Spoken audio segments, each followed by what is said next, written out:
PSL का draft कल हो गया है। एक वीक पहले सडन अनाउंसमेंट आती है पीसीबी की तरफ से। लॉजिस्टिक पॉइंट ऑफ व्यू से चीज़ें पॉसिबल नहीं है। वो खबर है आपके पास? शुरू से कोयटा ग्लैडिएटर के साथ थे। 2 दिन पहले उन्होंने इंस्टा पे पोस्ट करके कहा कि मेरा जर्नी ख़त्म हो चुका है।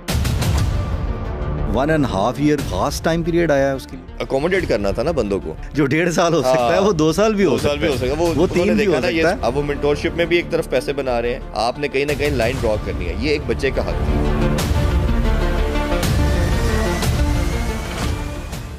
अस्सलाम वालेकुम जी, मैं हूं उस्मान रज़ा और आप देख रहे हैं सुनो स्पोर्ट्स पॉडकास्ट। हम बात करेंगे पाकिस्तान में स्पोर्ट्स के हवाले से और आज का जो हमारा मौजू है वो है पीएसएल का ड्राफ्ट और चैंपियंस ट्रॉफी के लिए जो पाकिस्तान का प्रोबेबल 20 का स्क्वाड अनाउंस किया गया है। मेरे साथ तशरीफ लाए हैं इरफान ज़हीर साहब। अस्सलाम वालेकुम इरफान साहब। बहुत शुक्रिया उस्मान भाई, थैंक यू। आज का हमारा मौजू बड़ा सीधा सा है कि जी पीएसएल का ड्राफ्ट कल हो गया है। उस पर भी कमेंट लेंगे, हम देखेंगे कि वो स्क्वाड्स कैसे निकले और प्रोडक्शन कैसी की उन्होंने और पूरी दुनिया ने वो ड्राफ्ट देखा और हमारी इज़्ज़त में कितना इजाफा किया उस प्रोडक्शन ने। चलें, उसके अलावा पीसीबी ने अनाउंस किया है जी चैंपियंस ट्रॉफी के लिए प्रोबेबल 20 यानी जो 20 का स्क्वाड है उसका उन्होंने ऐलान कर दिया, जिस तरह बाकी दूसरे ममालिक ने भी किया है। तो इरफान साहब ये बताएं यार, मैं तो कल से परेशान हूँ, हमें टेंडर ही ले दें यार ये प्रोडक्शन का इनसे। ये प्रोडक्शन अगर इस तरह की करनी है, उन्होंने एक माइक से पूरा जहान भुगताना है तो हमें दे दें। ये हमारी कैमरा शैमरा टीम मौजूद है, हम माइक शाइक लेके पहुँच जाएंगे, अगला ड्राफ्ट हमसे करवाएं। देखें उस्मान भाई, पीएसएल की अगर बात करें ना, हमारा सबसे बड़ा ब्रांड, सबसे बड़ी कमोडिटी, अब ये बच्चा 10 साल का हो गया था आपका। तो आपने उसको बड़ा सवार के अच्छे तरीके से प्रेजेंट करना था। और जहाँ भारत हम बेसिकली हर चीज़ में उनको कॉपी करते हैं। तो आईपीएल की जिस तरह आपने देखा ड्राफ्ट सऊदी अरेबिया में किया। उन्होंने वहाँ पे माइक बंद होते हैं। मैं भी कह रहा हूँ कि उन्होंने जिस तरह खूबसूरत तरीके से किया, वो सऊदी अरेबिया लेके गए। वो अपनी ब्रांड को हर दफ़ा लार्जर दैन लाइफ वाला जो एक एलिमेंट है वो उसको ऐड करते हैं। बट सम हाउ पहले हमने अनाउंस किया जी ग्वादर में करेंगे, तो बड़ा इसको एक अच्छे तरीके से प्रेजेंट करने की कोशिश की जा रही थी कि बड़ा अच्छा इमेज भी दे के जाना है। और सब ने उसको अप्रिशिएट भी किया कि आप बलूचिस्तान को भी इसको ऐड कर रहे हैं और ग्वादर की जो खूबसूरती है वो इस दफ़ा दिखाई जाएगी। और वो क्रिकेट ग्राउंड बहुत खूबसूरत ग्राउंड है, बिल्कुल। तो ये जो सारी चीज़ें अच्छी थी, लेकिन एक वीक पहले सडन अनाउंसमेंट आती है पीसीबी की तरफ से जी कुछ लॉजिस्टिक पॉइंट ऑफ व्यू से चीज़ें पॉसिबल नहीं है और हम इसको शिफ्ट कर रहे हैं दोबारा लाहौर में। मतलब एक second, logistic point of view से क्या मतलब? वहाँ जाते तो माइक्स के चलने का खदशा था। उन्होंने कहा नहीं, यहाँ लाए इसको, यहाँ लाए।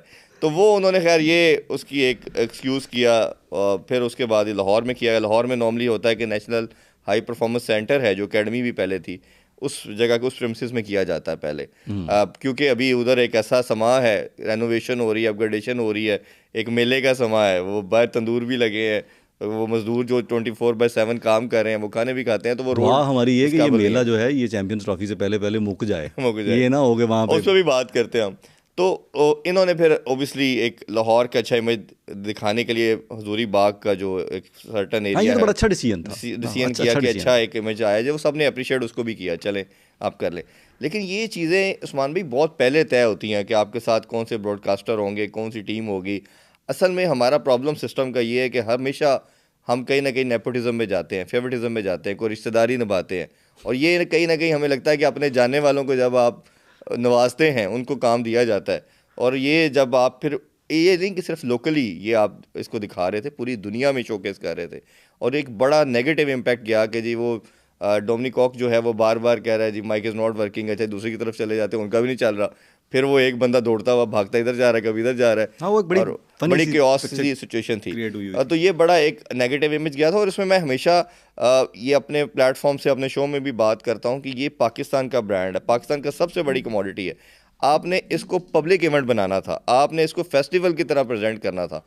इसको मैं हमेशा कहता हूँ कि किसी स्टेडियम की तरह आपको इसको करना चाहिए। अब होता क्या है इसमें ड्राफ्ट में, हम भी कल मौजूद थे। हमेशा ड्राफ्ट में क्या होता है कि जो आपका सर्टेन एरिया होता है जहाँ पे आपकी बिडिंग हो रही है, उधर सिर्फ फ्रेंचाइज ओनर होते हैं और आपके होस्ट होते हैं। अच्छा, मीडिया को भी बाहर रखा जाता है। मीडिया को भी कहते हैं जी जब आएंगे या बाहर जाएंगे तो छोटी सी प्रेस कॉन्फ्रेंस या आप थोड़े 1-2 क्वेश्चन कर सकते हैं। अब इतनी स्ट्रेंज चीज़ है कि मीडिया सबसे बड़ा स्टेक होल्डर है, उसने आपकी दुनिया को दिखाना है, आप उसको भी बाहर कर देते हैं।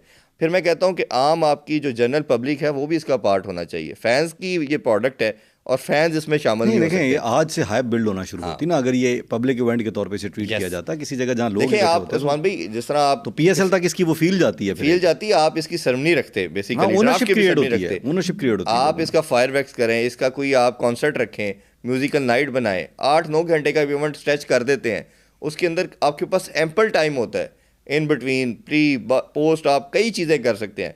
बट वही बात है कि विल की बात है, थोड़ा सा ब्रेन यूज़ करने की बात है।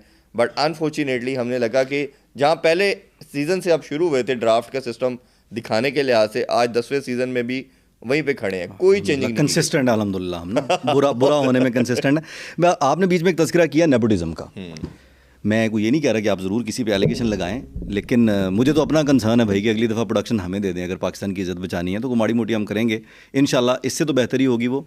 लेकिन आपका प्रपोजल देते हैं, प्रपोजल देंगे, रिश्तेदारी कहाँ से आएगी हमारी तो कोई आकिब भाई हमारे दोस्त ज़रूर हैं, उनसे अच्छे ताल्लुकात हैं, लेकिन मेरा नहीं ख्याल कि आकिब भाई की सारी चल रही होंगी इस प्रोडक्शन में। हाँ नहीं, ऑब्वियसली आपको क्या आपको खबर है आपके पास कि जी किसी को पर्टिकुलरली कॉन्ट्रैक्ट दिया गया जिससे संभाला नहीं गया? नहीं, ये सुना है कि ये टीम इनके साथ काफ़ी अरसे से काम कर रही थी और यही उनके फेवरेट थे। बट आप पॉइंट ये है, कोई भी करे, हम चलें इस पे ज़्यादा क्या बात करें, XYZ कोई भी इसको करे, बट आप हमेशा अपने प्रोडक्ट को जब बेस्ट सेल करते हैं तो आप उसमें से बेस्ट को चूज़ करते हैं। तो जब इस तरह के टेक्निकल इश्यूज़, ये तो आप प्रोडक्शन के आदमी हैं, हम भी इस फील्ड से 7-8 साल से जुड़े हैं, एक छोटे से इदारे के अंदर भी 100 दफ़ा चीज़ों को चेक किया जाता है। Exactly. और आप जब इंटरनेशनल लेवल पे एक चीज़ को प्रेजेंट कर रहे हैं तो आपको तो उसको अच्छा दिखाना था, अच्छे से हमें अच्छा तो कोई दिखाना लोकल लेवल की भी कोई चीज़ प्रोड्यूस करनी होती है, लाइव इवेंट करना होता है, तो हम बिल्कुल कंटिजेंसीज क्रिएट करते हैं। 3-3 माइक्स जो हैं वो एक बंदे के लिए बैकअप पे रखे जाते हैं कि यार हैंड हेल्ड भी टेबल पे होना चाहिए, एक माइक जो है वो पोडियम माइक भी मौजूद होना चाहिए, चलें जिन लोगों को ज़रूरी है उन्हें कॉलर माइक भी लगाया जाए। बिल्कुल ऐसे ही। बात ये है कि टेक्निकल इश्यूज हो सकते हैं, वी एग्री ऑन दैट, लेकिन आप उसका बैकअप सोचते हैं। एक मशीन ख़राब हो रही है तो उसका बैकअप क्या होगा, आपने ये सोचा ही नहीं कि यार ये माइक अगर बंद होगा तो एक बंदा, मतलब आपने 4 माइक नहीं लिए, 8 बंदे हायर कर लिए कि ये लेके भागते रहेंगे। ऐसे ही। अच्छा, दूसरा ये बताएं मुझे कि कौन कौन से बुर्ज हैं जो इस दफ़ा नहीं शामिल, वो कहते हैं ना जी बुर्ज उलट गए, इस दफ़ा कौन कौन से प्लेयर्स हैं जो पिक नहीं हुए? ओबियसली लिस्ट तो काफ़ी लंबी थी। एक अच्छी चीज़ ये थी कि काफ़ी ज़्यादा रजिस्ट्रेशन की गई, बहुत ज़्यादा, पहली दफ़ा इतने ज़्यादा क्वांटिटी के अंदर जो बाहर से फॉरेन प्लेयर को भी ऐड किया गया। वो IPL वाले उनको खिला लेते तो ना शामिल होता। और क्योंकि समहाउ ये था कि डेट्स भी सेम आ गई इस दफ़ा। हमेशा ये होता है कि पहले PSL होता है फिर IPL होता है, तो कई प्लेयर होते हैं दोनों तरफ, वो दोनों आस में रहते हैं कि जी पता नहीं इधर करना है, रजिस्टर करवा देते हैं। अब क्योंकि सेम डेट्स हैं तो जो IPL है वो तो राइट आफ्टर ये चैंपियन ट्रॉफी स्टार्ट हो जाएगा। बिल्कुल 19 को ख़त्म हो रहा है, 21 को वो स्टार्ट हो जाएगा, 21 जो मार्च को है। PSL जो है वो 8-9 अप्रैल को शुरू होगा और फिर आगे मई की रमज़ान की भी वो बीच में है और ना। IPL आपको मालूम है 2 मंथ तक चलता है। वो एक लंबा इवेंट है। तो जो प्लेयरों को इस दफ़ा उन्होंने पिक नहीं किया वो सारे PSL में आ गए। हमें चले ब्लेसिंग इन डिस्गाइज ये था कि अच्छे नाम भी कुछ देखने को मिले। जो पिक नहीं हुए अगर उनकी बात करें तो सबसे पहले मैं सरफराज की बात करना चाहूँगा। शुरू से कोयटा ग्लैडिएटर के साथ थे। 2 दिन पहले उन्होंने इंस्टा पे पोस्ट करके कहा कि मेरा जर्नी ख़त्म हो चुका है। अब मुझे कहीं ना कहीं लगता है कि शायद उनका क्रिकेटिंग कैरियर भी ख़त्म हो चुका है। अब वो जिस तरह टीम में सेलेक्ट नहीं हो रहे, और अब कोयटा ने भी लास्ट टाइम कप्तानी नहीं दी थी उनको। हालांकि नदीम उमर साहब कहते थे हमेशा कि ये जब तक PSL रहेगा हम रहेंगे, ये हमारा कैप्टन सरफराज ही रहेगा। तो बट ये क्रिकेट में बताते हैं कि हमेशा अरूज को जवाल है, और जब आपकी फॉर्म या आपकी परफॉर्मेंस नहीं होती तो ऑब्वियसली नथिंग इज़ डिसाइसिव। लेकिन ये कि हम भी देखते हैं सरफराज भाई ने बड़ी खिदमत की है और बड़ा उन्होंने रोल प्ले किया, बड़ी बड़ी चैंपियंस ट्रॉफी पिछली वो जीत के लाए पाकिस्तान के लिए। लेकिन एक वो होता है ना कि एज, फिटनेस और एक विल, वो मुझे लगता है कि he has played his part. एज का उस्मान भाई एक है, इस पे हम एक पूरी बैटिंग प्लेइंग एज से मुराद ये है कि ये नहीं कि वो बूढ़े हो गए हैं, बट एक होता है ना कि अब सारे शोएब मलिक नहीं निकलते ना कि जी वो खेल ही जा रहे हैं। ये इस पे भी हम बात करते हैं कि क्या वो खेलना चाहिए था कि नहीं। एक बड़ी इंटरेस्टिंग आपने चीज़ शुरू कर दी। पहले मैं इनका नाम ले लूँ फिर इस पे आता हूँ।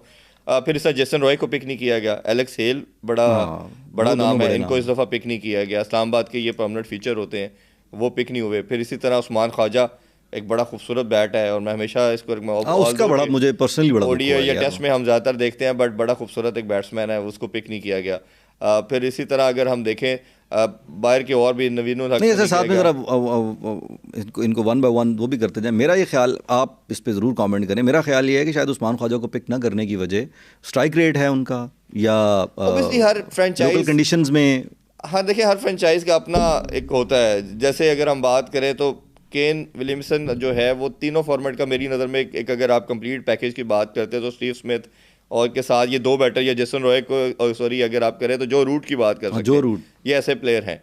अगर आप देखें ना कि केन को भी किसी ने पिक नहीं किया, एंड में जाके उसमें सप्लीमेंट्री के अंदर पिक किया गया कराची की तरफ से, वो कितना एम्बैरसिंग हो जाता।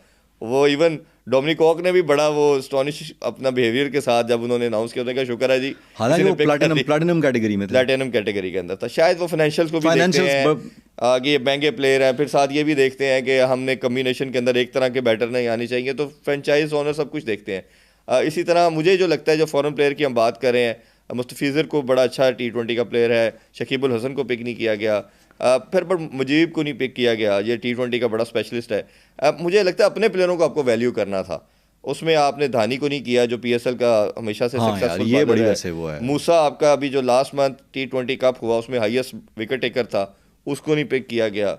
एहसानुल्लाह जो लास्ट 2 PSL का फाइंड था, नहीं मूसा ने पहले पिछला PSL 9 खेला था, नहीं PSL नहीं खेला, बट वो PSL नहीं खेला, मैं इसलिए पूछ रहा हूँ कि फिर तो इमर्जिंग कैटेगरी में तो ये पाबंद है ना, ये टीम का पार्ट था, मूसा इस्लामाबाद यूनाइटेड का होता था, बट लास्ट PSL नहीं था। ये भी जो T20 कप हुआ पिंडी में जो डोमेस्टिक, उसमें हाईएस्ट विकेट टेकर था।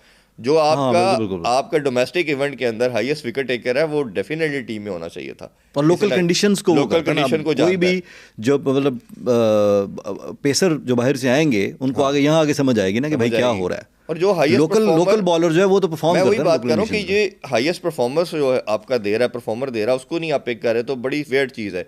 फिर ये एहसानुल्लाह आपका 2 साल से सबसे बड़ी फाइंड था, अभी हमने डोमेस्टिक के अंदर दोबारा से उसको खेलते हुए भी देखा, अभी उसको फिर नहीं किसी टीम ने पिक किया, सुल्तान की कमोडिटी है, उन्होंने नहीं पिक किया, तो ये बड़ा क्वेश्चन मार्क है। फिर इसी तरह मेरी कल सोहेब मकसूद का मैंने इंटरव्यू किया, हम बात कर रहे थे उनके, बल्कि यूट्यूब चैनल पे मैं कल था, तो उनसे मैंने पूछा कि दुनिया जानना चाहती है, आप 2 साल पहले प्लेयर ऑफ टूर्नामेंट थे। उन्होंने कहा जी लास्ट जो डोमेस्टिक हुआ और उसमें ये जितने मेंटोर्स हैं, इन्होंने एक टर्म्स एंड कंडीशन ऐसी रखी कि जी 35 साल से ऊपर जो है वो नहीं खेल सकता। अच्छा, फिर उसमें इन्होंने हमने देखा कि जब आपका चैंपियन कप हो रहा था तो नुमान भी खेला 38 साल का, शुएब मलिक 43 का खेल रहा है, सरफराज भी कुछ मैचेस खेला, तो उन्होंने क्लॉज क्या निकाली कि जिसने 1.5 ईयर के अंदर पाकिस्तान को रिप्रेजेंट किया है वो खेल सकता है। अब वो सोहेब मकसूद और ऐसे बहुत से प्लेयरों का कहना मानना ये था कि अगर हमने इस टेन्योर के अंदर पाकिस्तान को रिप्रेजेंट नहीं किया और हमारी फॉर्म अच्छी तो ये 1.5 ईयर को किसी मतलब कहीं से कोई खास टाइम पीरियड आया है उसके वो लिए? अकोमोडेट करना था ना बंदों को, एग्जैक्टली अपने बंदों को जिनको उन्होंने जो 1.5 साल हो सकता है वो 2 साल भी हो सकता है, वो 3 भी हो सकता है, किस ब्रैकेट में आ रहे हैं, उसमें कुछ 4-5 लोग फॉल कर रहे होंगे ना, 1 साल और 1.5 साल के दरमियान में। यस, वो ब्रैकेट बना के उन्होंने इंडक्ट कर लिया।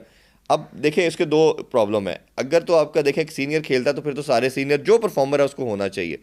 आपके बच्चे जब आपने सीनियर के साथ खेलते हैं, डेवलप होते हैं, फ़ायदा होता है।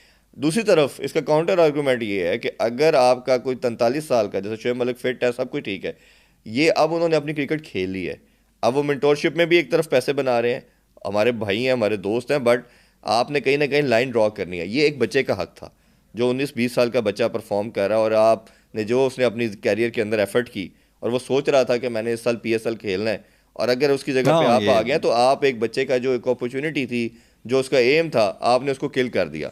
आप कोचिंग के रोल में आए, आप मेंटोरशिप के रोल में आए, वो ऑलरेडी आ चुके हैं, बट मैं खेलने के लिहाज से इसमें इख्तलाफ है कि ये आपको चीज़ें इसको किसी तरह देख के PCB को चाहिए, क्योंकि ये जो कैटेगरी भी बनती है वो PCB बनाता है।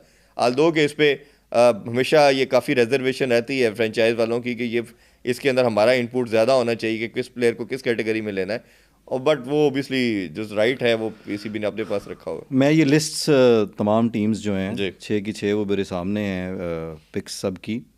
शुएब मलिक साहब जो हैं वो कहाँ से खेल रहे हैं? मैं कोयटा से जी, कोयटा में सप्लीमेंट्री में पिक हुए हैं। अगर इसका कैटेगरी का सप्लीमेंट्री में आखिरी नाम है, इसीलिए मैं सोच रहा था कि वो उसमें नहीं है। अगर मैं आपको इसका थोड़ा सा जब हमारे व्यूअर्स हैं उनको बताने के लिहाज से कि इसकी कैटेगरी होती हैं, जो प्लैटिनम होती है, डायमंड होती हैं।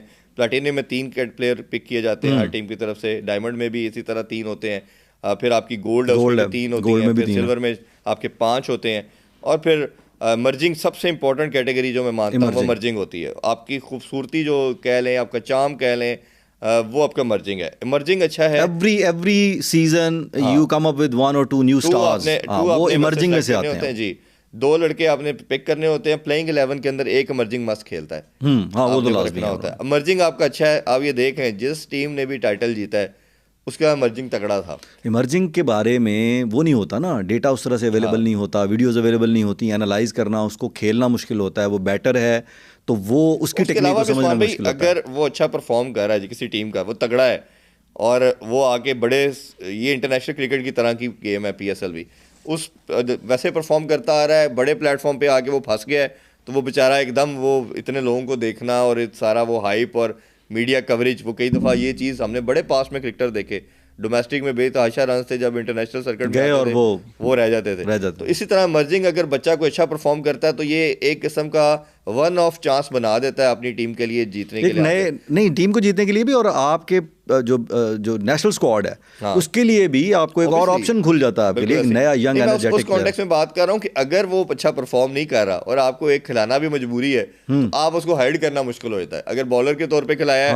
तो 4 ओवर करवाने, बैटर के तौर पे परफॉर्म नहीं कर रहा तो वो आपकी बारी आनी, आउट हो रहा है, तो आपको उस जगह पे जहाँ उसकी रिक्वायरमेंट है आप उसको रिप्लेस तो क्या करेंगे, क्योंकि 2 पिक किए हैं। और नॉर्मली टीम्स करती क्या है, एक इमर्जिंग में बैटर पिक करती है, एक बॉलर पिक करती है, दोनों बैटर नहीं करती। उसमें इमर्जिंग में 2 प्लेयर्स पिक करने होते हैं। मेरा ये ख्याल है कि इस कंडीशन को फेस करने के लिए ये 2 बॉलर या 2 बैटर, यानी इसकी इमर्जिंग की कैटेगरी में 3 या 4 प्लेयर्स होने चाहिए, so that they have the choice कि अगर कोई प्लेयर परफॉर्म नहीं कर पा रहा तो उसकी जगह रिप्लेस किया जा सकता। इन्होंने ना कंपेटिटिव रखने के लिहाज से, उस लिहाज से इन्होंने 2-2 की सिर्फ एक, चलें जी ये तो उनके अपने वो हैं। और इसमें अगर हम इमर्जिंग की बात करें तो मुझे जो सबसे ज़बरदस्त पिक लगती है वो कोयटा ग्लैडिएटर की लगती है। उसमें इन्होंने हसन नवाज़ को पिक किया है, बहुत खूबसूरत हिटिंग की इसने। जब भी लास्ट मंथ जो T20 कप हुआ है, बड़ी शानदार इसने हिटिंग की।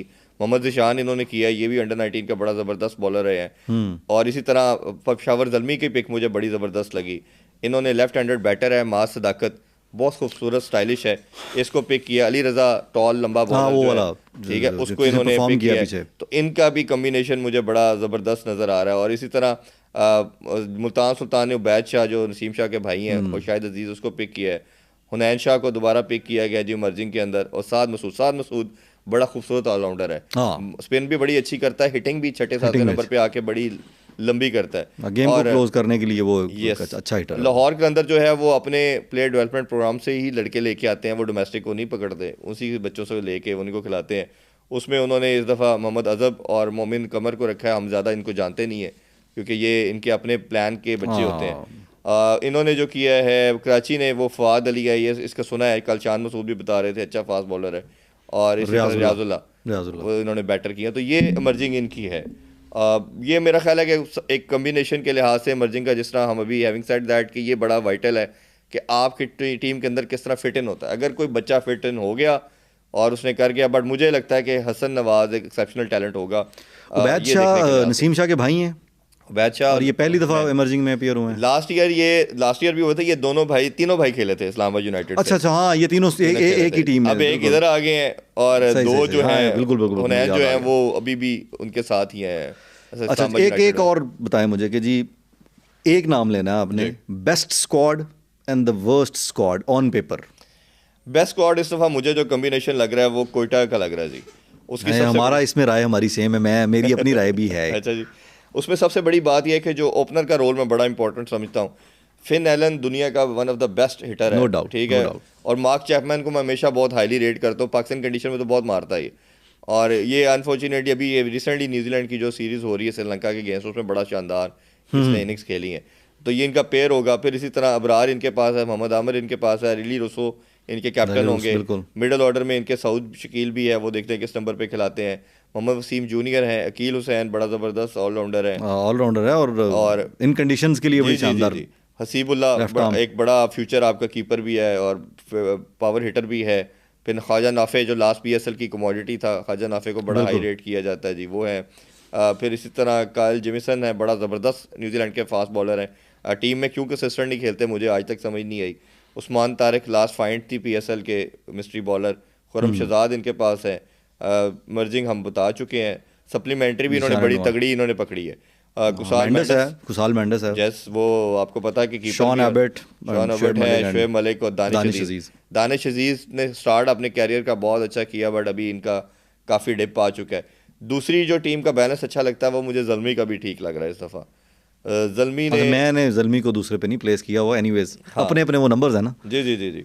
क्योंकि इन्होंने जो कम्बिनेशन के अंदर देखे ना, बाबर है, साइम है, कॉडमोर बड़ा ज़बरदस्त है, फिर इसी तरह बॉश बड़ी अच्छी पिक है इनकी, जिसने अभी जिसने तबीयत साफ की है हमारी थोड़ी सी। मोहम्मद अली सबसे वाइटल होगा, लास्ट पीएसएल का सेकंड हाईएस्ट विकेट टेकर था, और अभी जिस तरह डोमेस्टिक में इसने हर मैच में परफॉर्म करके दिया, इतना कंसिस्टेंट कोई बॉलर नहीं है। अभी टेस्ट स्क्वाड में भी इनको सेलेक्ट किया गया है, बट मेरा मानना ये है वेस्ट इंडियन जी उस स्क्वाड सीरीज में, जिस सीरीज अच्छा, में वो मेरी नज़र से नहीं गुजरा। तो इनको बेसिकली मैं हमेशा ये कहता हूँ कि इनको होना ही छोटर फॉर्मेट के लिए, ओडीआई T20 के लिए। टेस्ट में शायद इनकी वो आपको एफिकेसी नज़र ना आए, यूटिलिटी नज़र ना आए। तो ये एक बड़ा ज़बरदस्त पिक है। अब्दुल समद को पिक किया, ये बहुत बड़ा पावर हिटर है।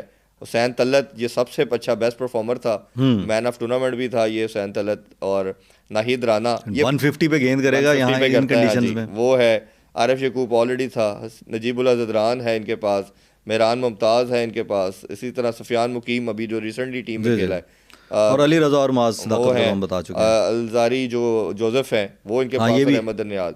अभी इन्होंने दो पिक किए हैं सप्लीमेंट्री में इन्होंने, और इस्लामाबाद ने ये 2 अभी मजीद पिक कर सकते हैं। अच्छा, ये इसको आगे बढ़ाते हैं स्क्वाड्स वाले मैटर को। ये बताएं 150 पे नाहिद करेगा गेंद जी, और कौन करेगा इस दफ़ा 150 पे? देखिए सानुल्लाह था, सानुल्लाह तो है नहीं, तो उसके अलावा तो अभी पूरी लिस्ट में कोई ऐसा बॉलर नहीं है जो 145 वाले हैं 2-1 150 पे इतना। और मेरा ये ख्याल है कि ये 10वां टूर्नामेंट है, इसमें पहली दफ़ा ये होगा कि कोई फॉरेन प्लेयर आके यहाँ 150 पे बॉल करेगा। ये इस स्पीड पे हम अब नॉर्मली हमारे इन द कंडीशंस के वो किस तरह से बनता है, नाहिद किस तरह परफॉर्म करता है। लेकिन what it looks like paper पे ये नज़र आ रहा है कि जी शायद ये पहला टूर्नामेंट होगा कि जिसमें कोई फॉरेनर जो है, फॉरेन प्लेयर जो है वो आके हाईएस्ट पेस वाला जो टैग मेरा ख्याल है सबसे हाईएस्ट पेस को यही टच करेगा। इसके बाद तो अगर हम बात करें तो जेमिसन की आप बात करें, जेमिसन 145 है, वो अच्छा पेस से करता है, बाकी तो इतना ऐसा नहीं नजर आ रहा है। अच्छा, अभी दरमियान वाले स्क्वाड्स की बजाय अब अपना वर्स्ट स्क्वाड बताएं ना, आपके नज़दीक पेपर पे सबसे बुरा स्क्वाड कौन सा? देखें ये मेक एंड ब्रेक वाला होता है, पेपर टाइप मुझे लगता है इस्लामाबाद यूनाइटेड है। इन्होंने 80% ये हमेशा की तरह ना सारे ऑलराउंडर को ले आते हैं, ना वो पूरे बैटर लेते हैं, ना ये पूरे बॉलर लेते हैं। लेकिन वो सबसे ज़्यादा टूर्नामेंट ट्रॉफीज भी तो उन्होंने उठाई है ना। तो ठीक है उठाई है, लेकिन ऑन पेपर अगर देखा जाए ना, इस दफ़ा इनका ना बॉलिंग में काफ़ी ये वीक लग रहे हैं। शादाब इनके पास है, नसीम शाह हैं, बैटिंग में तो इनके पास काफ़ी है। इमाद भी आपको पता है कैरियर के काफ़ी अब डिक्लाइन पे हैं। फिर इसी तरह लास्ट भी PSL में हुनैन को बहुत रन हुए, हुनैन इनके पास है। साद ऑलराउंडर अच्छा है, बट उस तरह का यूटिलिटी बॉलर नहीं है कि जिसे आप कहेंगे बहुत बड़ा ज़्यादा रन रोक सकता है। रुमान रईस भी कैरियर के एज पे है, नवाज को आपको पता बहुत रन पड़ते हैं। तो आप इनको अगर आप देखेंगे तो कोई भी ऐसा बॉलर एक भी ऐसा नहीं मिल रहा। ये सलमान इरशाद जो है, ये सलमान इरशाद अच्छा है, लेकिन इसको भी रन होते हैं, ठीक है। फिर सलमान ली आगा भी पार्ट टाइम है। तो आप ये देखेंगे जो मैं आपको बात कर रहा हूँ कि ऑलराउंडर है, स्पेशलिस्ट नहीं रखे इन्होंने। सिर्फ एक सलमान इरशाद आप कह सकते हैं कि एक बॉलर रखा है, बट वो भी रन बहुत देता है। अगर उसको देखे विकेट टेकर तो है आल्दो, बट नहीं, नसीम शाह स्पेशलिस्ट बॉलर है भाई, पेसर नसीम शाह जरूर है, बिल्कुल है। नसीम शाह को हमने शुरू जरूरी तो नहीं कि अफगानिस्तान वाला मैच हर दफा ही होना है। नहीं, मतलब वैसे अगर ओवरऑल देखा जाए तो ये इनकी जो टीम का स्क्वाड है वो सारे ऑलराउंडर को ये प्रेफरेंस देते हैं, और इनका जो होता है कि ये आके करते हैं बॉलिंग इनकी वीक है। और मेरा मानना ये है कि चाहे कोई भी फॉर्मेट खेलें आप, T20, ODI और या टेस्ट, बॉलिंग आपको दे जाती है। ये तो एक आपका क्राइटेरिया आपने खुद ही डिफाइन किया कि हम चेज करेंगे, चेज पे मारेंगे, तो ये ड्राई वेदर में हो रहा है। तो चेज भी 20 ओवर हो, 50 हो या अनलिमिटेड ओवर्स हो, आपको एक इनिंग्स के लिए 10 अच्छी गेंदें चाहिए। जी ऐसे ही है। बाकी तो बैटिंग की साइड तो परफॉर्म करती है, बट बॉलिंग को ये एज होता है कि 10 अच्छी गेंदें जो है वो फैसला किनारे लगा देती हैं। बिल्कुल ऐसे ही है।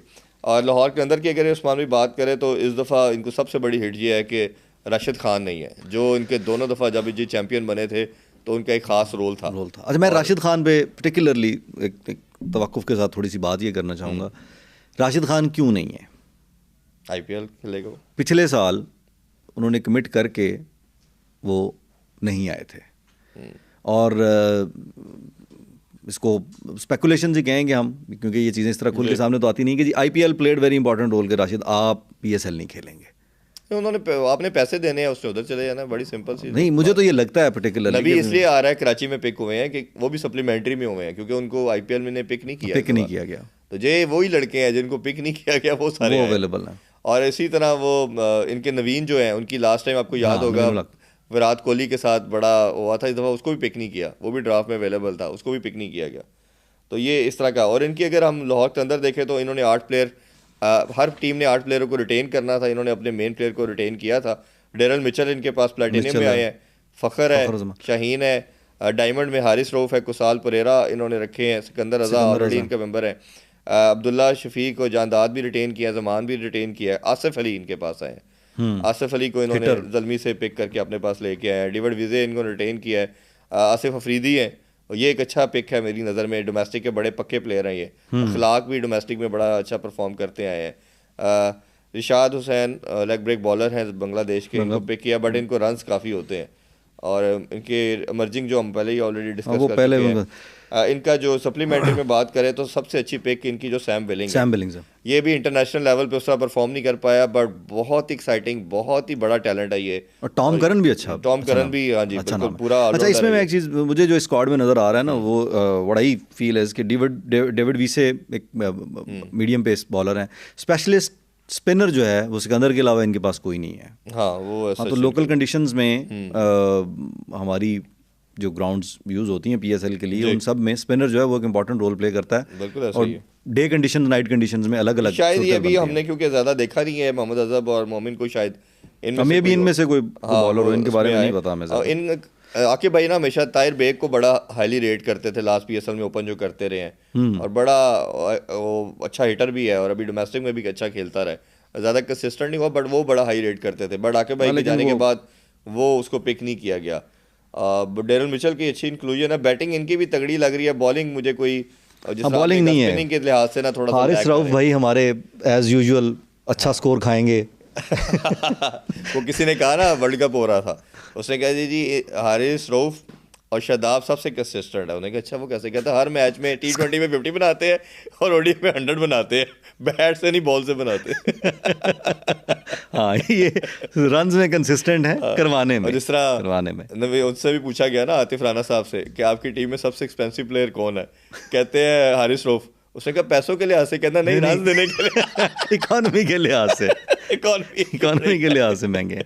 अच्छा, कराची किंग्स, ये एक जनरल इंप्रेशन बना हुआ है कि लाहौर कलंदर कराची किंग्स जो है वो एक राइवलरी, स्वीट राइवलरी चल रही है, दोनों ही हमारी टीमें हैं। इन्होंने स्टार बजट वो पूरी अपनी लाइनअप बना ली, आपको पता, स्टार सारे बड़े इन्होंने ले लिए हैं। मेरे नज़दीक सेकंड बेस्ट स्क्वाड जो है वो कराची के पास, कराची का भी बहुत अच्छा है। एडम मिलन ऑब्वियसली बड़ा नाम है, वार्नर है, बास अफरीदी बहुत अच्छा पिक है, बास अफरीदी ये ग्रेजुअली बहुत अच्छा और वापस आया अपने रिदम में। जी। हसन अली को अभी कुछ कह नहीं सकते, ये भी हसन भाई भी हारिस रऊफ ही हुए हैं। हाँ, ये भी काफी रन देते हैं। जेम विंस भी कैरियर के मिक्स ही हैं, वो भी उस तरह परफॉर्म नहीं कर रहे। आना जाना इंग्लैंड से लगा रहा है। खुशदिल शाह ने अभी डोमेस्टिक बड़ा रन किया, अच्छा किया है। अमर जमाल, खुशदिल शाह डोमेस्टिक में रन करते हैं भाई, लेकिन खुशदिल का I don't know, sometimes it's the pressure of, हार भी ऐसे ही, ये भी ऐसे, आसिफ अली, ये सब डोमेस्टिक में। उस्मान जो है वो लीग्स में परफॉर्म करता है, उस्मान खान बड़े मैचेस, और ये जो हमारे पीएसएल वगैरह के इंपॉर्टेंट मैच है उसमें आके ना ये जी ऐसे ही वही हमने बात की ना, टेम्परामेंट और जो अपना मेंटली स्ट्रांग होना है वो इंटरनेशनल या इस लेवल पे आके आपको शोकेस करना पड़ता है।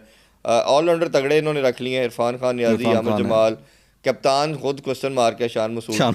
तो ये अभी कप्तान तो भाई टेस्ट के कप्तान है, ऐसी बातें नहीं करनी है आपने। नहीं, हम वैसे इस राय से कोई हमें असर ना ले लेना, आकिब भाई ना सुन लें। हाँ, क्या पता उनकी भी यही राय हो। तो आप क्या कहना चाह रहे हैं? ये खबर लग रही है मुझे इसके अंदर छुपी हुई, उनकी राय ये है, लेकिन वो चेंज नहीं कर सकते उसे। वो जैसे था ना, एक टाइम था जब लाहौर के अंदर कराची का मैच होता था, बाबर कप्तानी करता था कराची किंग्स से, तो लाहौर के अंदर वाले कहते थे कि हम इसको बाबर को आउट नहीं करते, हम कहते थे कि खेलता रहे। ऑपोजिशन चलाती है ये चीज़ें। तो आके भाई चाह रहे हैं कि शान मसूद खेलता रहे। अरफात मनास अच्छी पिक है, लिटन दास को अच्छा ये पिक किया इन्होंने। मीर हमजा T20 में शायद वो इम्पैक्ट नहीं दे सकते। टिम सेफर्ट हैं, ये भी एवरेज कह सकते हैं आपने, अच्छा है। जाहिद महमूद भी, ये जो इंटरनेशनल प्लेयर्स हैं, मुझे इनका दूसरा जो फील होता है कि ये लोकल कंडीशंस में आके, यहाँ हमारी जो एशियन कंडीशंस हैं इनमें आके क्या करेंगे। अब तो हर तरह दुनिया की ये BPL हर जगह खेलते हैं, UAE में बहुत खेलते हैं, तो मेरा ख्याल है अब ये प्रॉब्लम इतना इनको रहा नहीं है। और इमर्जिंग इनकी बात कर चुके हैं, सबसे बड़ा नाम केन विलियमसन, ये ऑब्वियसली बहुत बड़ा would नाम love था। to see him playing जी। जी मोहम्मद नबी अच्छी पिक है, मोहम्मद नबी नो डाउट। उमर बिन यूसुफ T20 टीम का पार्ट भी रहे हैं, ये अच्छा पिक है, बट सप्लीमेंट्री में लिया गया है। और मिर्ज़ा मामून, इनको मैं नहीं जानता ये। इनको जी हाँ जी, ये भी कराची के ही लड़के हैं, तो इनको ज़्यादा हमने नहीं देखा हुआ।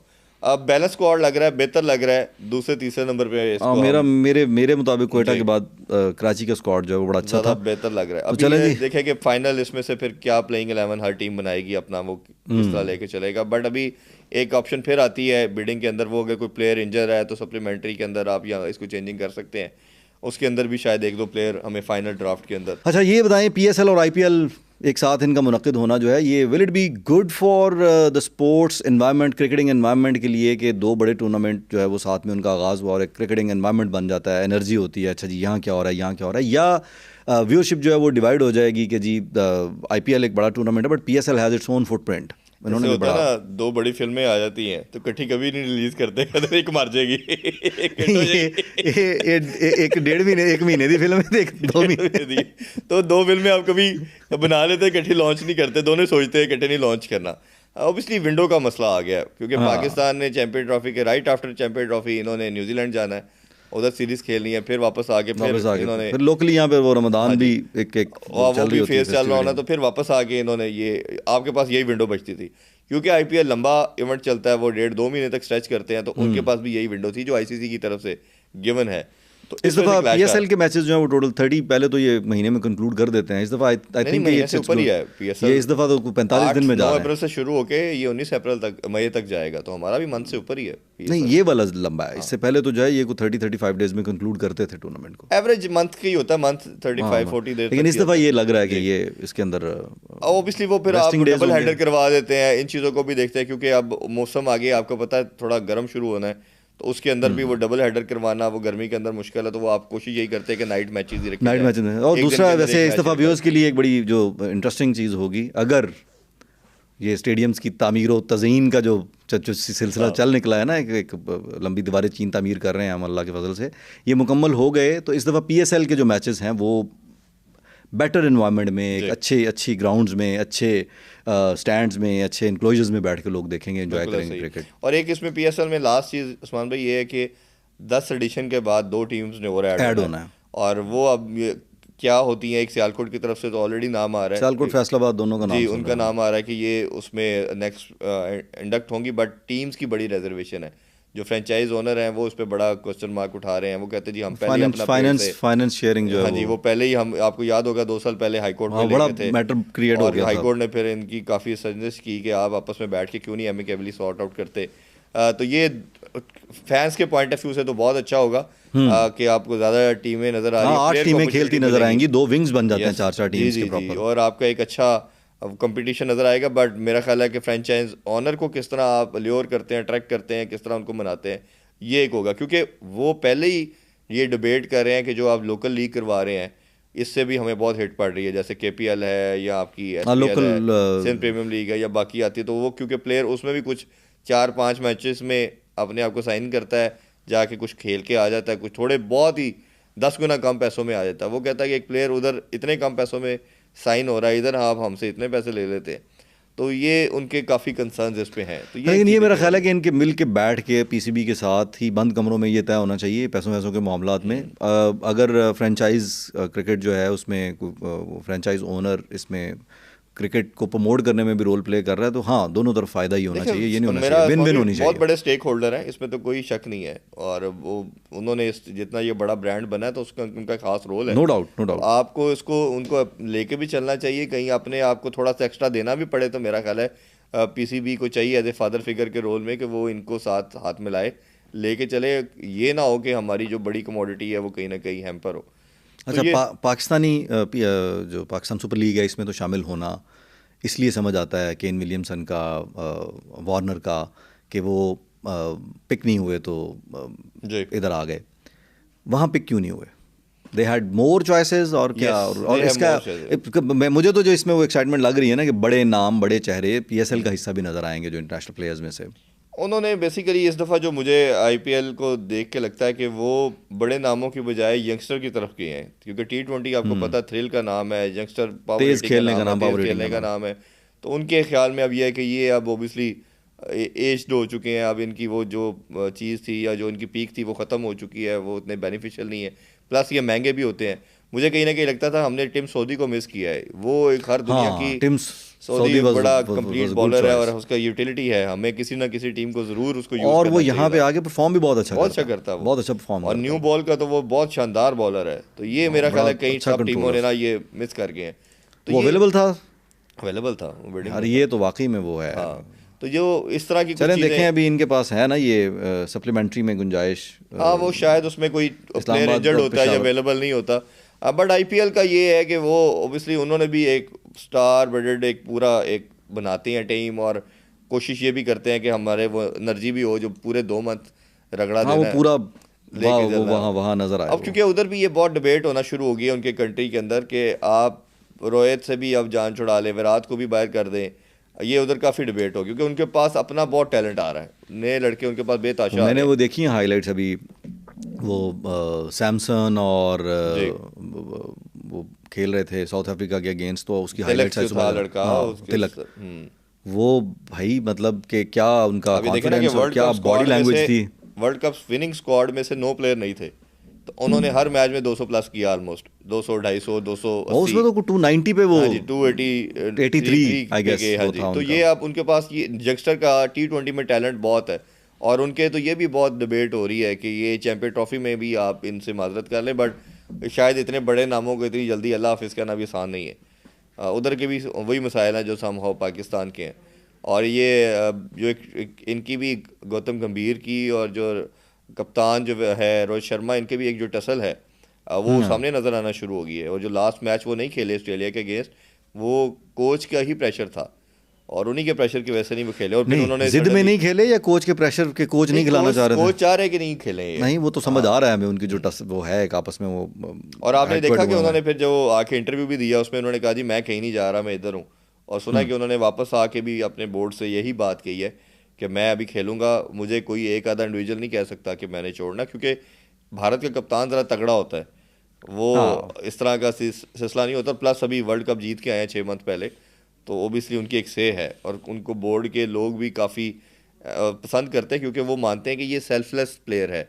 बैटिंग के अंदर भी हम देखते हैं और कि वो टीम को भी अच्छा ऑपरेट करते हैं, पूरी टीम को उसने धोनी के बाद जो एक 4-5 साल कुछ ना कुछ गैप रहा है, कोहली से हैंडल नहीं हुई चीजें, तो वो इसने बड़ी अच्छी, Sharma did it really well, वो ये तो इस लिहाज से उन्होंने भी इसको फिर इसको एक्नॉलेज किया, और उसने कहा कि चले ओडीआई में स्टैट्स इसके अच्छे हैं, और मेरा ख्याल है ये अभी जो उनका प्रोपोजल्स का आया है 20 का स्क्वाड, प्रीलिमिनरी स्क्वाड जो आया उसमें दोनों हैं, दोनों शामिल, तो दोनों शामिल है, तो मेरा ख्याल है एक लास्ट गो इनको देंगे कि क्या करते हैं। बट ये हो नहीं सकता वैसे अगर देखा जाए कि जिस तरह जसवाल टैलेंट है, सैमसन टैलेंट है, अगर आप तिलक वर्मा जो है इस तरह का टैलेंट है, और आप उनको बिठा दें और ये भी कहीं ना कहीं बाबा जी को खिलाएं, जरूरी नहीं है ये बात। पाकिस्तान के प्लेयर्स की बात करते हैं चैंपियंस ट्रॉफी के लिए जो 20 का स्क्वाड अनाउंस हुआ है, तो उसमें फ़खर जमान टार्जन की वापस आ गए, हाँ जी, और बाकी जो है वो इमाम तो चलें, इमाम की भी होगी, वो भी वापस आए हैं। तो ये बाकी प्लेयर्स तो मोर और लेस आई गेस टीम वही है। सुफियान मुकीम को दिया है चांस इन्होंने। अच्छा, इसमें मेरा 2-3 प्लेयरों के ऊपर मेरा था कि शायद इनको ना मस्ट होना चाहिए था। फैसल अकरम, ये 3 हमने पाकिस्तानी हिस्ट्री में कभी लेफ्ट आर्म पहले नहीं खिलाए थे, ये अभी 2-3 बच्चे हमारे पास, सुफियान आ गया, फैसल अकरम आया, फैसल अकरम PSL में भी है। सबसे खूबसूरत इसका कंट्रोल कुलदीप से आप इसको रिलेट कर सकते हैं, लेग ब्रेक भी है, गुगली भी है, जिम्बाब्वे के अगेंस्ट इसने बहुत खूबसूरत ओडीआई में बॉलिंग की, इसको वो फिगर्स बड़े जबरदस्त थे उसके, फैसल बड़ा अमेजिंग फिगर्स आई गेस। ये जो सुफियान है, ये बॉल जो है वो खींच के करवाता है, तेज करता है ताकि रन्स ना हो, वो जो है वो फ्लाइट देता है, वो चांस लेता है बैटर के चांस लेता है, वो उसी चांस में विकेट निकलती है। तो ओडीआई के अंदर आप ऐसे बॉलर को जरूर इंडक्ट कर सकते हैं। T20 में आप रिस्क लेते हैं, जैसे तबरेज शम्सी है, उसको भी हर PSL में पिक नहीं किया, तो वो फ्लाइट देता है। ओडीआई में देखें उसके स्टैट्स ज्यादा अच्छे हैं, शम्सी भी थोड़ा सा हारिस रऊफ हो गया होगा ना T20 में, क्योंकि आपको अटैक किया जाता है तो उसमें चांसेस था। तो मुझे लगता था कि सुफियान की जगह फैसल अकरम को होना चाहिए था। फिर शदाब को जब अगर नहीं रखा, तो शदाब की जगह जैसे अब अबरार को रखा गया स्क्वाड में, साजिद खान आपकी कमोडिटी बनता था। साजिद खान एक ऐसा प्लेयर है कि जो बॉलर भी पूरा है, वो बैटर भी है, और 7वें 8वें नंबर पे, हाँ, जो एक होती है ना बंदे का डालता है वो मैच फंसा नहीं, के आपने इंग्लैंड से जो 2 मैच जीते वो उसने अपने माइंडसेट से जीते। आउट किस तरह आंखों में आंखें डालना, एग्रेशन शो किया, सर फट गया है तो और छक्के लगा मार हुआ रहा है, नहीं फिर छक्के छक्के मार रहा दिया। है ब्लडी शर्ट के साथ। हाँ, तो that means a lot. Yes, उसने जिस तरह पूरी टीम को अपलिफ्ट फाइटिंग किया, स्पिरिट जो है, तो हम कोशिश करेंगे कि ये बोर्ड ये चीज़ को रिव्यू करे। और साजिद खान, अगर मैं मानता हूँ कि अगर फिट शादाब नंबर 1 चॉइस, अगर शादाब फिट नहीं है तो ओडीआई के स्क्वाड में साजिद खान आपका मस्त बनता है। नहीं, मैं शादाब को बहुत ज़्यादा पसंद करता हूँ एज फिट शादाब कैप्टन भी, हाँ फिटनेस के साथ सीरियसली, बिकॉज मैं उनकी क्वालिफिकेशन में ये शामिल करता हूँ कि ही इज़ वंडरफुल फील्डर। वो पूरा पैकेज है, पूरा पैकेज वो एनर्जी ऐड करता है, बिल्कुल वो एक बाउंड्री रोकता है तो अगले पूरे ओवर की शक्ल बदल जाती है जी, जिस तरह वो एनर्जी शामिल करता है। लेकिन फिटनेस इज़ वेरी इंपॉर्टेंट। फिर मतलब आप अभी इतने बूढ़े भी नहीं हो गए कि यार अपनी फिटनेस का बेड़ा गर्क कर लें, तो उस पर ख्याल करना चाहिए, बोर्ड को भी करना चाहिए, उनको भी करना चाहिए। है उसको, वो अभी हर एफर्ट तो रिहैब तो चल रहा है उनका, सुसर ही करवा रहे हैं उनको रिहैब। तो ये आप देखें कितनी जल्दी करते हैं। तो इसमें आपके मुताबिक जी, चलें हम एक वो होता है ना अपने ही, तो एक दुनिया बसा ही सकते हैं हम कि सुफियान मुकीम की जगह होना चाहिए फैसल को जी, और अगर साजिद खेलते हैं तो वो अबरार की जगह खेलें। अब मस्ट होना चाहिए क्योंकि आपका जो कॉम्बिनेशन बनता है ना, डोंट यू थिंक कि ये दोनों शामिल हो सकते हैं लोकल कंडीशंस में? 3 पेसर तो आपके फिक्स हैं, नसीम शाह, शाहीन और हारिस रऊफ, ये तीनों ने तो हर कंडीशन में खेलना है। हाँ जी, ठीक है, वो चाहे आप बाहर खेलें या पाकिस्तान में खेलें, आपने ये 3 पेसर के साथ जाना है। हसनैन तो मतलब हसनैन एक वो रिप्लेस हो डगआउट में सकता है, बैठेगा, वो प्लेइंग 11 का पार्ट नहीं होगा, क्योंकि बाहर खेलते हैं ऑस्ट्रेलिया वगैरह में तो फिर तो वो खेल सकता है, उधर आप एक स्पिनर से भी काम चला सकते हैं। इधर कंडीशन में आपने 2 स्पिनर मस्ट डालने हैं। जब 2 स्पिनर की बात करते हैं तो एक अबरार पे आप इन्वेस्ट कर रहे हैं शादाब की एब्सेंस पे। जब शादाब नहीं है तो फिर आप अगर अबरार को आप नंबर 1 स्पिनर के तौर पे रख रहे हैं, तो सुफियान को भी हमने देखा है कि जब हिटिंग होती है वो पैनिक कर रहा था, आपने साउथ अफ्रीका में देखा होगा। देखा। तो Sajid is the better option. नहीं, साजिद तो भाई उसको मटेरियल कुछ और है ना भाई, पहली ऑप्शन में, इसीलिए तो कह रहा हूँ कि इब्रार भाई मेरी तरह हल्का सा चश्मा लगा के आ जाते हैं, पोलाइट से आदमी है, वो आंख में आंख डाल के चैलेंज नहीं उस तरह दे पाते। He needs some time to learn the art of this, ये एक और बॉडी लैंग्वेज की एक और फाइट चल रही होती है। नहीं, उसने जो ओडीआई का चैंपियन कप का फाइनल हुआ था वो उसने जिताया था इस्लामाबाद को, जो शादाब की टीम थी उसको, वो एक ही मैच खेला फाइनल, उसने ओडीआई का जिताया था। उसने फखर वगैरह किसी को हिट नहीं मारने दी और तमाम मेन बैटर को उसने आउट किया। तो साजिद तो मेरा ख्याल में इसको एक दफ़ा रिव्यू ज़रूर करना चाहिए। नहीं करते तो फिर फैसल अकरम, मेरी नज़र में, मेरी ओडीआई के अंदर T20 में आप इसको प्रेफरेंस दे सकते हैं। ओडीआई में फैसल अकरम बेहतर ऑप्शन है। आप देखिएगा पीएसएल में भी कि वो इमाम और फ़खर की वापसी, अगर साइम नहीं होता तो फिर ये पेयर होगा आपका ओपनिंग, क्योंकि अब्दुल्ला और उस्मान खान तो मुझे नजर नहीं आ रहा। इमाम या फ़खर दोनों होंगे ना, फिर दोनों होंगे। ये दोनों तो आने हैं, फ़खर तो खेलेगा ही। अब मामला तय इमाम का जो है इंडक्शन, फखर के मामला तय आ गए हैं, वो अंदर से को खबर आई है, ग्रीन सिग्नल मिल गया उसको। ये ना हो ना कि 20 में शामिल है और 11 में नहीं है, 15 में वो है, उसको ग्रीन सिग्नल मिल चुका था। अच्छा, चले जी, ग्रीन सिग्नल देते रहा करें यार, अच्छे प्लेयर्स उनको मिल गया था। जो इमाम की इंक्लूजन वो डिपेंडेंट है साइम के ऊपर। अगर साइम ठीक हो जाते हैं तो फिर इमाम को भी नहीं रखा जाएगा। फिर इमाम को by the way to me, ये मेरी राय है, गलत हो सकती है, कि जी इमाम को अगर चांस मिलता है तो ही हैज़ टू परफॉर्म, क्योंकि वो उसके पास ना 2 बैग हैं। नहीं, वो परफॉर्म तो करते हैं, एवरेज अभी 50 से ऊपर की है उनकी, सिर्फ प्रॉब्लम थोड़ा स्ट्राइक रेट का आता है, तो परफॉर्मेंस का हिस्सा है ना वो भी। बिल्कुल, कि आप ओपन करने आए हैं, आप दायरे का इस्तेमाल करना है, आपने पावर प्ले को यूटिलाइज करना है। मसला पता क्या उस्मान भाई, प्रॉब्लम ये आता है कि आपकी बैटिंग लाइनअप के ऊपर बाबर भी 80-90 के स्ट्राइक रेट से खेलता है, रिजवान भी इसी स्ट्राइक रेट से खेलता है, 100 के अंदर, फिर सौशकील भी इसी स्ट्राइक रेट से खेलता है, सलमान अली आगा भी इसी स्ट्राइक रेट से। कामरान गुलाम को शामिल किया गया कि नहीं? कामरान गुलाम भी है जी, 20 के अंदर हो गया, वो भी टीम में होगा। उसकी बैट स्पीड अच्छी है। जो 2 प्लेयर नहीं होंगे मैं अभी बता देता हूँ आपको, उस्मान खान और अब्दुल्ला शफीक 15 के स्क्वाड में नहीं होंगे, जो फाइनल स्क्वाड आएगा ये दोनों नहीं होंगे। ये 2 मैं आपको बता देता तो फिर इनमें लोअर मिडिल ऑर्डर में, और अगर ये साइम फिट हो जाता है तो इमाम भी नहीं होंगे, ये भी मैं आपको बता दूं। हाँ, ये तो समझ आता है, फिर नजर आता है। तैयब ताहिर स्ट्राइक रेट, तैयब ताहिर को लोअर मिडिल ऑर्डर कहाँ खेलेंगे? मतलब 15 के स्क्वाड में होगा अगर कोई एक आधा प्लेयर। मुझे लगता है जो ये मैनेजमेंट है, ये हो सकता है साउथ शकील को तो अब कंसीडर नहीं किया जा रहा, अब तो उनको नहीं करते, ये ही खेलेंगे, ये सलमान अली के साथ इसको पेयर अप किया जाएगा। बट डिपेंड करता है कि ये कामरान गुलाम की भी क्या है। कामरान गुलाम जो है वो कुछ कंडीशन में कुछ जगह पे अच्छा खेलते हैं, कि फंसते हैं, बट तैयब ताहिर के पास बड़ी शॉट्स हैं, और मुझे लगता है सब कॉन्टिनेंट की जगह पे या इस वेन्यूज़ के ऊपर दुबई या पाकिस्तान के अंदर तैयब ताहिर बेहतर ऑप्शन हो सकता है, क्योंकि अगर आपको 5वें 6ठे नंबर पे करना है, टाई पड़ेगा तैयब ताहिर का और इरफान नियाजी का। कामरान गुलाम भी आपके स्क्वाड का पार्ट बनता है, लेकिन इरफान नियाजी बेचारा जो है वो ठीक है चांस मिला उसको, but he could not perform like जिस तरह। लेकिन मैनेजमेंट उस पर बहुत बैंक कर रही है, वो उस पर बहुत बैंक कर रही है। उसको T20 और ODI में इस नंबर के ऊपर वो अब्दुल रज़ाक की तरह के एक प्लेयर बनाना चाह रहे हैं जो आके हिटर भी हो और बॉल भी करे। और लेकिन वो क्योंकि ये बॉलिंग तो करता नहीं है, बैटर ही खेलता है, बट फिनिशर के रोल में इसको तैयार कर रहे हैं, इस पर इन्वेस्ट कर रहे हैं। तो ये मैनेजमेंट पूरा 6ठे नंबर के ऊपर। नहीं, अब्दुल रज़ाक का आपने नाम लिया तो फिर तो भाई हम तो अब्दुल रज़ाक को इसीलिए मिस करते हैं कि एक वंडरफुल फिनिशर। आजकल उन्होंने कैंप लगाया हुआ है जिसमें उन्होंने स्ट्राइक फोर्स एक बना रही है PCB के तहत, जिसमें 50 के करीब पावर हिटर है, उनको वो ट्रेनिंग दे रहे हैं। तो अल्लाह करे कि कुछ पावर हिटर भी तैयार। मुझे एक खदशा है इसमें। जी जी बताएं। वो जड़े कर देने ना परफॉर्म होना भी छड़ देना। किसी ने ना, मैं नाम नहीं लेता, किसी पाकिस्तानी लेजेंड से मैं बात कर रहा था, मेहरबानी करो उन्होंने खेडन दो। किसी पाकिस्तानी लेजेंड है हमारे बैटिंग के, उनसे मेरी बात हो रही थी। उन्हें क्या है ना कि वो बैटिंग कर, पहले बैटिंग तो देख लें, बैटिंग आएगी तो हिटिंग करो।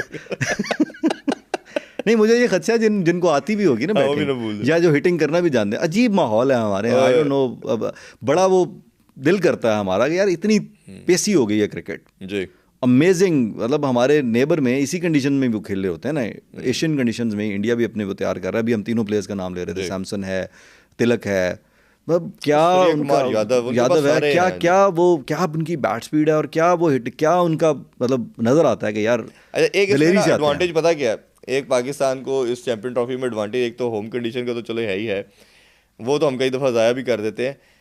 एक होता है ना टेम्पलेट होता है, एक फार्मूला होता है, वीडियो गेम नहीं होती, हाँ। उसके अंदर फार्मूला सेट बैठ जाता है, आप वही करी जाते हैं, जीती जाते हैं।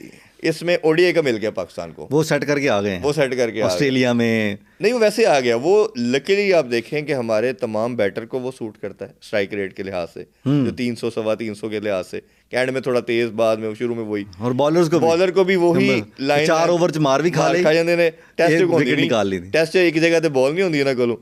ODI के अंदर ना इनको फिट वो आता है कि शुरू में अच्छा जी थोड़ा सा आराम से करें, फिर आज से नई बॉल है, फिर 30 ओवर के बाद कर दिया इरफान भाई आपने, T20 शुरू करके अब हम खज्जल हो रहे हैं। 30 ओवरों के बाद सेकंड गेंद आता है, उसको थोड़ा सा करके तो फिर एंड में रिवर्स करके, तो वो उसका टेम्पलेट भी इनके पास फिक्स है।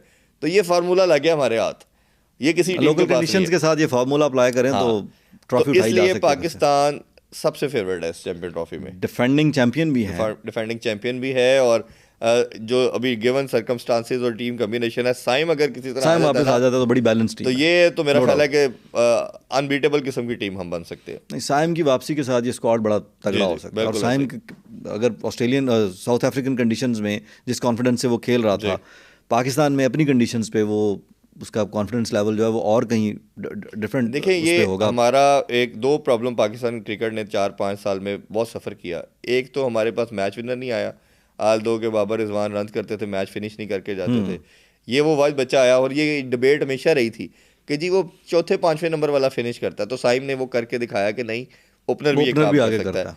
तो ये उसने एक प्राइम एग्जाम्पल बन के दिखाया। तो ये जो रोल था एक तो उस लिहाज से, दूसरा हमारा जितना भी आया, हमने अब्दुल्ला शफीक को कितना हाई रेट किया, वो भी कंसिस्टेंट नहीं रहता, एक आधी खूबसूरत इनिंग्स खेल लेता फिर वो डिप आता है, तो उसका भी प्रॉब्लम। ये लड़का कहाँ से, पहले इस पे टैग लगा T20 प्लेयर है, T20 से ODI में आया, फिर टेस्ट भी खिला लिया, और फिर करते करते इसने अपने आप को ऐसा इम्प्रोवाइज किया कि ये एक पूरा कंप्लीट पैकेज बना। और अब ना सिर्फ पैकेज क्यों है, फील्डर तगड़ा, बॉलर भी 10 ओवर। आप इसको ये नहीं कह सकते कि 2-3 ओवर वाला, नहीं, नो डाउट, पूरे 10 ओवर। ऑफ ब्रेक भी करता है, मिस्ट्री भी है, जिधर फंसाना उसने वो फंसा लेता है। और साउथ अफ्रीका वालों से तो ये अबरार से ज़्यादा अच्छी बॉलिंग कर रहा था, और मुझे समझ नहीं आई कि एक दो जो हम T20 हारे हैं, रिजवान ने क्या ब्लंडर किया जो इसको बॉलिंग नहीं दी थी। हाँ, ये इसको अगर वो यूज डाल कर देता तरीके से इस्तेमाल, और इवन जो टेस्ट भी हमारे हैं, शान मसूद ने भी ब्लंडर किया, जब हम 99 पे 8 आउट करके हमारे पास ये साइम अयूब मौजूद था। टेल को आउट करने के 2 बड़े बेसिक प्रिंसिपल होते हैं, एक तो आपका एक्सप्रेस स्पेस, जैसे वसीम मुकाश वो उड़ा देता है, दूसरा आप स्पिनर ले, मिस्ट्री आप उससे वो करें ना, स्पिनर को तो खेल ही नहीं सकते वो, और साउथ अफ्रीकन तो वैसे ही लैग करते हैं। तो इसने आपका उसको नहीं लगाया और वहाँ पे वो चेज करवा दिया, कहाँ से कहाँ ले गए। जी। तो ये मेरा ख्याल है कि ये इस लिहाज से इतना यूटिलिटी प्लेयर है, बड़े टाइम बाद ऐसा कोई प्लेयर हमें मिला है, वंडरफुल प्लेयर जी, वंडरफुल, जो पाकिस्तान का अगले 15-20 साल के लिए फ्यूचर है। हाँ, और ही इज सो यंग, उसके पास ही हैज़ दैट टाइम माशाल्लाह कि भी वो 21 साल 15 एज है साल जी 15 साल तो बासानी फिटनेस का ख्याल रखे तो बड़ी अच्छी क्रिकेट खेल सकता है। चलें जी, मेरा ख्याल है कि अभी तक के लिए जो चीज़ें थी वो हमने कंक्लूड कर ली हैं। अगले सेशन में मज़ीद बात करेंगे क्रिकेटिंग वर्ल्ड और पाकिस्तान में स्पोर्ट्स का, मतलब ये जो माहौल बन गया इसमें क्रिकेट ही है। और जाते जाते फिर दुआ करेंगे कि स्टेडियम मुकम्मल हो जाए। असल में मैं ये बात बार बार क्यों कर रहा हूँ, मुझे 2-3 मुख्तलिफ जगहों से इत्तला ये मिली है कि ख़दशा है कि शायद चैम्पियंस ट्रॉफी से पहले ये मीट ना कर पाएँ, उस परफेक्शन के साथ कंप्लीट ना कर पाएँ। अच्छा, मैं विज़िट करके आया हूँ, मैं थोड़ा बता देता हूँ आपको। तमाम मैंने देखा है स्टेडियम को काफ़ी, तो भी मैंने रिसेंटली भी विज़िट किया है, बल्कि एक शो भी करके आया था। कराची का मसला नहीं है, पिंडी का मसला नहीं है, क्योंकि उधर थोड़ी छेड़खानी की आपने, यहाँ ज़्यादा खिलाड़ा डाल लिया ना, इधर ज़्यादा कर लिया मैं भी आपने। कज़ाफ़ी ही हाँ, चक्कर लगा अच्छा, के आया हूँ, तो मैं ये कह रहा हूँ इसका जो ग्राउंड के चारों तरफ का व्यू है ना, वो तो हो जाएगा रेडी। वो जैसे चेयर्स आज 70-80% लग गई हैं, LED लाइट 2 दिन पहले लग गई थी। इसी तरह आपकी जो है स्क्रीन्स हैं वो भी 1-2 दिन में लग जाएंगी। ये तो जो आप ग्राउंड छेड़ा ही नहीं था, ग्राउंड तो उसी हाँ, तरह ही वो तो आपका, उसको ठीक है, वो टनल बन गई, उसका वो जो पार्ट था वो भी हो गया, तो ग्राउंड का है। अब ये है कि ग्रे स्ट्रक्चर हुआ 4-5 दिन पहले कंप्लीट। अब आपने 25 जो है जनवरी जो है उसको हैंड ओवर करना है ICC को। ट्राई नेशन इवेंट का भी मैच है, ट्राई नेशन सीरीज जो होनी है उसका भी मैच है कज़ाफ़ी में। पॉइंट ये है कि जो मुझे लगता है कि जो फ्रंटल जोन होगा जिसमें आपके हॉस्पिटैलिटी बॉक्सेस, जो डग आउट है, जो आपका ड्रेसिंग रूम है, ये कर लेंगे तैयार। और ICC को कन्विंस शायद किया जाएगा कि या तो 2 चीज़ें हो सकती हैं कि पीछे ऑफिस वाला काम वो छोड़ दे, वो मैंडेटरी नहीं, आप लोगों ने बैठना ना, बाद च बैठ जाना तुसी खलो के तो ये वाला सामने वाला आप करके उन्हें कहा जी जो मैच से रिलेटेड चीज़ें हैं वो हमने रेडी कर ली हैं और हम उससे कर सकते हैं, दूसरे वाले को छोड़ दें, क्योंकि अभी आपने बाय रोड को भी रेडी करना है। वो सारा लेटर ऑन हो चुके हैं इंटरनेशनल मैचेस के लिए, फिर वो सारा कुछ है, तो वो रोड शोड की वो सफाई सुथराई का काम भी बहुत ज़्यादा होने वाला। अभी तो मैंने जैसे कहा कि मेला लगा हुआ है, जिस तरह मेला चरागा नहीं होता तो बचपन में मैं गुजरा हूँ, मैंने चक्कर लगाया इसी तरह गई है। तो मेरे पास जो खबर या वो कह लें इतला है वो ये है कि जी खदशा ये है, नहीं वो नहीं होता, वो इंडियन सारे लगे हैं, वो उनकी लॉबी नहीं, मैं बताता हूँ आपको उसके पीछे क्या साइंस की। जो ट्राई नेशन सीरीज के मैचेस हैं वो शायद लाहौर से मूव करने पड़ जाएं इनको, वो तो वो अभी ये ग्रे स्ट्रक्चर और उसका ड्राई होना, वेदर चलें अब सूरज ने शक्ल दिखानी शुरू कर दी है और इन्होंने इसे कैलकुलेट किया ही होगा। वी आर जस्ट लाइक, अच्छा, मेरा ख्याल है कि अगर ICC को ये कॉन्फिडेंस, ICC का डेलीगेशन संडे को भी विजिट करके गया, कल फिर आना है, कल हाई ऑफिशियल्स से आना है। पहले जो आए थे वो हाई ऑफिशियल्स नहीं थे, हाई ऑफिशियल्स ने कल परसों विजिट करना है पाकिस्तान, जिन्होंने फैसला करना है। सिर्फ आपने जैसे एक्नॉलेज करवाना उनसे ये करना है कि फ्रंटल हम आपको 25 तक कर देते हैं, या तो मीनवाइल भी आप हमें स्टेडियम का पार्ट आपके हैंड ओवर कर दिया, पीछे आप हमें 15-20 दिन भी रेनोवेशन का अलाउ करते रहें। अगर तो मेरा ख्याल है वो अलाउ कर देते हैं फिर तो कोई मसला नहीं है। अदरवाइज़ फिर यही करेंगे कि ये 25 तक फ्रंटल पार्ट जो बिल्डिंग है उसको रेडी करके स्टार्ट कर देंगे, पीछे वाला छोड़ देंगे, क्योंकि वो किसी भी तरह आपके फ्रेम में नहीं नज़र आ रही। हाँ, वो अंदर से नज़र प्रोडक्शन टाइप वो कहीं से नज़र नहीं आएगी, वो सिर्फ आपके ऑफिस वगैरह उसको उसी तरह वो खैमों में काम चला लेंगे। हाँ, तो वो उनको वो कहीं भी कुर्बानी दे देंगे। तो बाकी मेरा ख्याल है में स्पोर्ट्स बोर्ड की जो बिल्डिंग है वहाँ अभी नहीं, अभी भी ये गुजारा कर लेंगे, जितना भी स्टाफ है, जो आपकी फॉरेन बिल्डिंग है जो सामने है जहाँ आपके VIP बॉक्सेस उधर बैठते हैं, अभी ये उधर ही बैठ के सारा ऑफिस। चलें जी, ये है अगर एक इंटरनेशनल इवेंट होस्ट करना है तो हम गुजारा कर लेना चाहिए ना, कि अपने मैनेज करें आप और टूर्नामेंट करवाएं। हमें उम्मीद है वैसे मोहसिन नकवी साहब जिस तरह वो डेली विजिट कर रहे हैं और वो हर जगह पहुँच रहे हैं। नहीं, नकवी साहब ने इससे पहले की जो उनकी जो इस तरह के प्रोजेक्ट्स से वाबस्तगी है उसमें तो हमने देखा है कि वो पुल आउट कर लेते हैं चीज़ें। ये मतलब उस पर है फेयर एनालिसिस कि वो he is kind of person, चूँकि साफ़ी भी हैं तो हम जानते हैं कि वो खुद ग्राउंड में उतरने में, हाथ गंदे करने से में वो दिक्कत महसूस नहीं करते, तो वो घड़ी घड़ी भी चक्कर लगाएंगे। वो पाइपों से ऊपर से छलांग लगाना और जिस तरह वो सीढ़ियाँ चढ़ना, तो वो नहीं नकवी साहब अल्लाह ताला करे कि जी वो ये किनारे लगे। हमारी ख्वाहिश है कि पाकिस्तान की रिस्पेक्ट है और 29 साल के बाद एक बड़ा टूर्नामेंट आ रहा है, अभी हम बात कर रहे थे पहले, तो हमें तो हम वी आर एक्साइटेड जी, excited for cricket being played here in Pakistan. International teams आएंगी, एक फेस्टिवल है, तो हम उम्मीद करते हैं इंशाल्लाह उसे इकट्ठे एंजॉय करेंगे। Thank you so much Irfan भाई, बहुत शुक्रिया आपके टाइम का। Viewers, that's all for today. अगले सेशन में इंशाल्लाह फर्दर गपशप करेंगे। थैंक यू, अस्सलाम वालेकुम।